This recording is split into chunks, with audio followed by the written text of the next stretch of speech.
Hello friends, स्वागत है आपका करियर कॉन्वेंट के यूट्यूब चैनल पे। और साथियों, आज का जो हमारा डिस्कशन का टॉपिक है काफ़ी इंटरेस्टिंग है, क्योंकि आज हम बात करने वाले हैं आईएसओ 9001 2015 के क्लॉज नंबर 2 नॉर्मेटिव रेफरेंसेस पे। फ्रेंड्स, ये क्लॉज छोटा है, सिंपल है, लेकिन आईएसओ स्टैंडर्ड को सही तरीके से समझने के लिए बहुत ही इंपॉर्टेंट है। चलिए शुरू करते हैं। Understanding the foundation of ISO 9001। आइए सबसे पहले समझते हैं कि क्लॉज नंबर 2 क्या है। देखिए, क्लॉज नंबर 2 बात करता है नॉर्मेटिव रेफरेंस की, और क्लॉज 2 बताता है कि आईएसओ 9001 स्टैंडर्ड का बेस किस डॉक्यूमेंट पे डिपेंड करता है।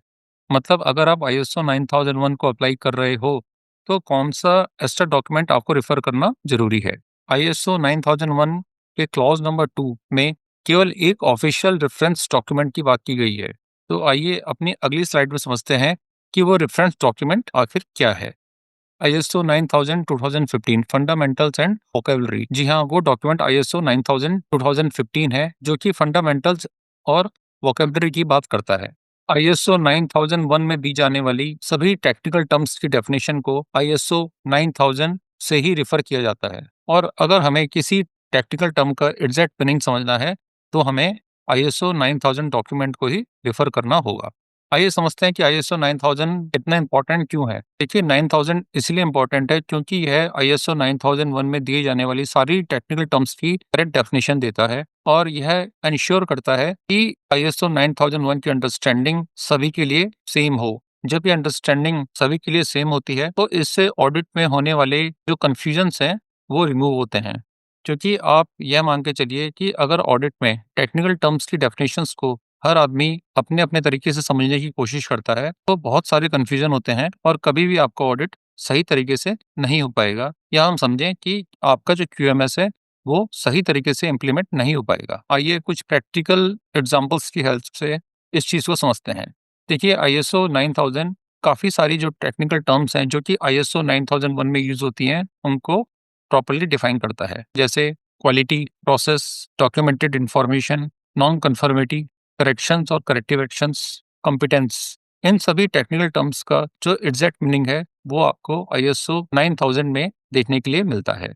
आइए इस चीज़ को एक रियल लाइफ एग्जांपल की हेल्प से समझते हैं। देखिए, इमेजिन करो अगर आपकी कंपनी में आईएसओ 9001 का ऑडिट चल रहा है और ऑडिटर आपके डॉक्यूमेंट चेक कर रहा है। अगर आपने टर्म्स को गलत समझा, तो पूरा क्यूएमएस स्ट्रक्चर उल्टा-पुल्टा हो सकता है। एग्जाम्पल की बात करें कि यदि आपने नॉन कन्फर्मिटी को गलत समझा है, तो आप उसे प्रॉपर्ली क्लोज नहीं कर पाएंगे, जिससे आपका पूरा क्यूएमएस सिस्टम गलत हो जाएगा। इसलिए आईएसओ कहता है कि जब भी ऐसा कंफ्यूजन हो, तो जितने भी टेक्निकल टर्म्स हैं, जैसे कि नॉन कन्फर्मिटी या फिर डॉक्यूमेंटेड इंफॉर्मेशन, इन सब की जो एग्जैक्ट डेफिनेशन है, उसके लिए आप आईएसओ 9000 को प्रेफर करें। अगर क्लॉज 2 को हम वन लाइन में समझें, तो क्लॉज 2 बात करता है टू अंडरस्टैंड आईएसओ 9000 करेक्टली। तो आईएसओ 9001 कहता है कि अगर आपको क्वालिटी मैनेजमेंट सिस्टम स्टैंडर्ड को प्रॉपर्ली समझना है, तो आपको आईएसओ 9000 2015 को जरूर समझना होगा। आइए इस वीडियो के की टेकअवेज को समझ लेते हैं। ISO 9001 foundation equal to ISO 9000। जी हाँ, आईएसओ 9001 को इम्प्लीमेंट करने के लिए आपको आईएसओ 9000 को समझना बहुत ही जरूरी है। क्योंकि आईएसओ 9001 2015 को जब आप इम्प्लीमेंट करते हैं, तो यह बहुत ज़रूरी है कि आप करेक्ट डेफिनेशंस को समझें, क्योंकि तभी आप अपनी कंपनी में एक अच्छा क्वालिटी मैनेजमेंट सिस्टम इम्प्लीमेंट कर पाएंगे। और इसके अलावा आईएसओ 9000 में दी जाने वाली डेफिनेशंस ट्रेनिंग और ऑडिट्स में भी काफ़ी हेल्पफुल होती हैं। अगर मैं इस पूरी स्लाइड को समराइज करूं, तो इसका मीनिंग यह है कि आईएसओ 9001 को समझने के लिए आईएसओ 9000 को समझना बहुत ही इंपॉर्टेंट है। डेफिनेशंस और कॉन्सेप्ट्स के लिए आईएसओ 9000 को रिफर करना ही होगा।